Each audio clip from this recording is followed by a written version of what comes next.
আমরা human rights কি ধরে হিউম্যান রাইটস মানবাধিকার হ্যাঁ মানবাধিকার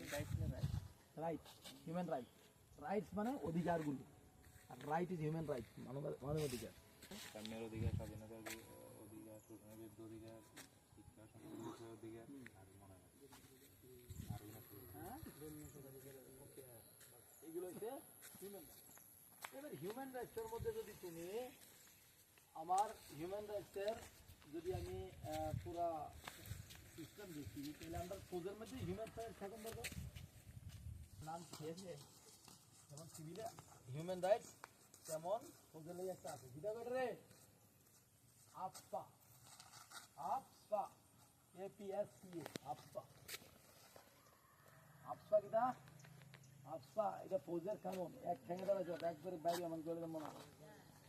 আপা মানে কিতা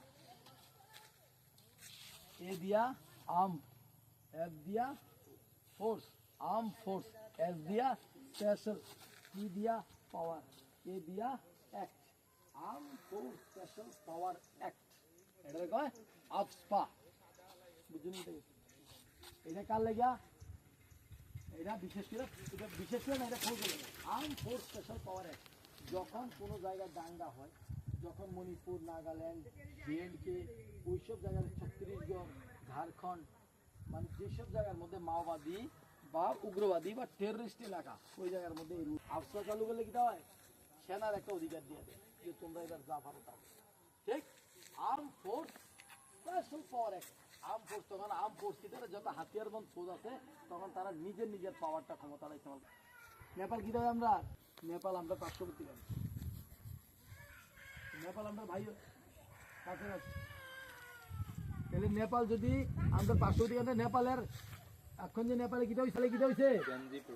জেনজি ফুল ফর্ম কিটা জেনারেশন জি জেনারেশন জি জি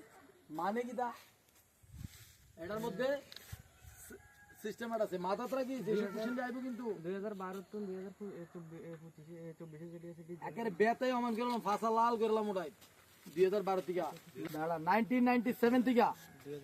2012 পর্যন্ত তারা জেনজি কয় ঠিক কি কয় জেনজি কেন কয় জেনারেশন তারা মানে জেনজি তারা খুবই অ্যাক্টিভ এই সময়ের এডি কিটা দেখছে এডি কম্পিউটার লোক টাচ আছে এডি একটু ওল্ড টাইপের পুরানা টাইপের মানে আমার একটা টাইপের মধ্যে এটি 1997 থেকে এইবার 2004 এর যেটি তারা কিটা আলফা জেন আলফা বুঝলি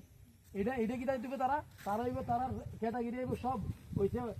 মানে কম্পিউটারাইজ আমরা তো আর একটা ওয়াইফাই সিস্টেম কম্পিউটারাইজ তারা আরো অ্যাডভান্স ইমপ্লিমেন্ট যেভাবে কাজ করে এই নেক্সট জেনারেশন ইমপ্লিমেন্ট এইভাবে কাজ করতো না আর আমরা থেকে বয়স্ক তারা গেছে মনে করেন আমরা দিতে কি খিদা ছিল জানোস নি 1957 থেকে একটা জেনারেশন স্টার্ট হয়েছে 15 বছরের গ্যাপ আছে ওই গ্যাপের মধ্যে এটা কুল জেনারেশন ছিল যেটা আগে আমরার উপরে যেটি ছিল এটা তারা কোনো কিছু জানতো না তারা নর্মাল ঠান্ডা থাকবে না মানে আর হেডি পলিটিক্স করে যেতেছে লুট মার চুরি করে সব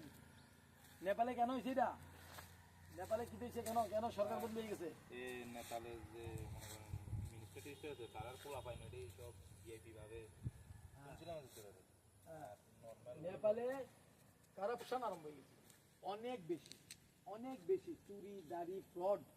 নেপালে কারাপশন কেনা করছি যে বড় লেভেলের পলিটিশিয়ান আছে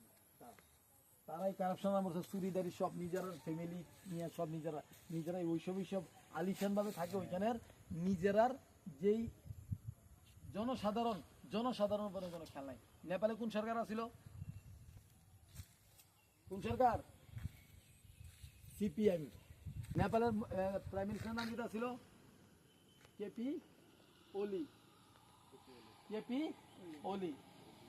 নেপালের প্রাইম মিনিস্টার এখন যে নতুন অন্তরিম প্রাইম মিনিস্টার যার নাম কিটা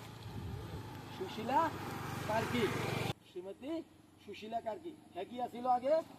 হ্যাঁ ছিল হাইকোর্টের জজ হ্যাঁ কারাপশন বিরোধী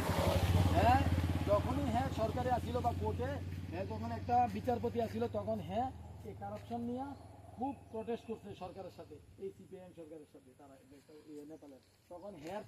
জেনারেশন জি তারা জানে যে সুশীলা কার্কি খুব একটা ভালো মহিলা কারাপশন বিরোধী মানুষ, হ্যাঁ এইসব পছন্দ করে না, একটা ভালো বিচারপতি, এই কারণে হ্যারে বসাইছে সবাই মিলে সুশীলা কার করে। ঠিক, জেন যে প্রটেস্ট যে করছে, প্রটেস্টের যে লিডার তার নাম কি? জেন জি প্রটেস্টের মধ্যে যে লিডার আছে তার নাম কি? হ্যাঁ, আমার বাইর কিনে না কবি, যে আজকে বাইর কিনে আমার আগে কবি মনে করবো যে হক কিছু করো। জেনজির প্রোটেস্টার যে লিডার আছে এও কয়ে দি, হাতে আসিল মেয়র, কাঠমান্ডুর মেয়র, সে হইছে সিভিল ইঞ্জিনিয়ার, তোর সব ডাটা কইতেছে নাম দিলাম না, সিভিল ইঞ্জিনিয়ার আছিল, কিন্তু হ্যাঁ ঠিক আগে পড়ছে নেপালে একটা রায়ট হয়েছিল, মানে বিশাল প্রবলেম আগে পড়ছিল মাঝখানে, কিটা হয়েছিল, ভূমিকম্প হয়েছিল, আপদ হয়েছিল, অনেক কিছু হয়েছিল, তাতে অনেক মানুষের ক্ষয় করতেছে, তার মধ্যে সরকার তারে ফেসিলিটি প্রোভাইড করায় নাই, তারে নেপালের জনসাধারণ তখন এই হ্যাঁ ইয়ং লিডার আছিল, তখন ইয়ং লিডার মানে ইউথের লেগে খুব কাজ করছে।